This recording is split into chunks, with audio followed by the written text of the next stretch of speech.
Yun, actually, nung nag-start kami, no, nung maghanap talaga ng brand ambassador, ang hinahanap namin talaga, of course, yung talagang tunay na makaka-relate dun sa, sa concept of Taho Story.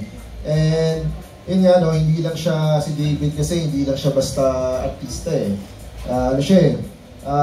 Yung values, of course, no, yung hinahanap namin sa brand, yung value ng, of course, nakikita namin sa social media, family-oriented, kumbaga yung classic Pinoy, because of the Maria Clara nakilala siya din as pambansang Ginoo. Kami ng wife ko, talagang pinanood namin yan ever since, no?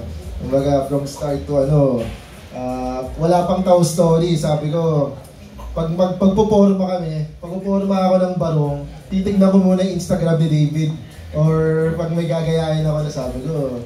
Kaya yung nagkaroon ng Taho Story, talaga nakita namin very perfect yung character ni David for kung ano man yung gustong gawin namin for Taho Story. Of course, yung charm ni David, alam naman natin yan, pag nagpo-post sa Instagram, sa Facebook pa lang, di ba? Nakasakay lang sa, sa motorcycle, grabe na yung di ba?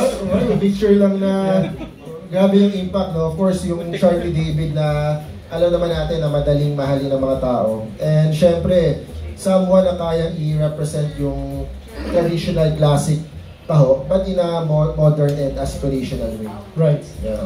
So I believe connect na lang din namin dahil, ayun nga, nakilala naman natin si David sa Maria Clara. So right. Yung kulturang Pinoy, plus yung tawo natin na kultura rin ng Pinoy, ayun. Alright, okay. So he really fit the stand. When I first heard about the inquiry, right, parang they wanted me to be their ambassador. First thing I did was to check their Instagram. Right. And then, pangalawa, nag-order ako sa Grab. In-order ko halos lahat ng flavors eh. Parang 4 flavors, yung ube, yung normal, yung original, avocado. Nakalimutan ko na, basta lahat in-order ko eh. Yeah. And then, pagka-try ko, wow, gulat akong sarap. Gulat sarap kasi parang, imagine mo, taho na may ice cream, hindi siya usual, it's unique.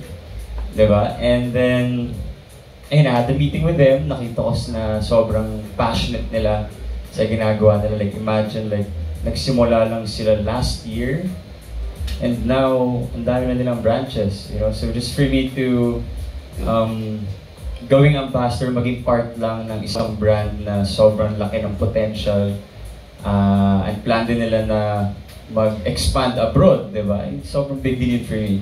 Kaya maraming salamat, and I'm really grateful.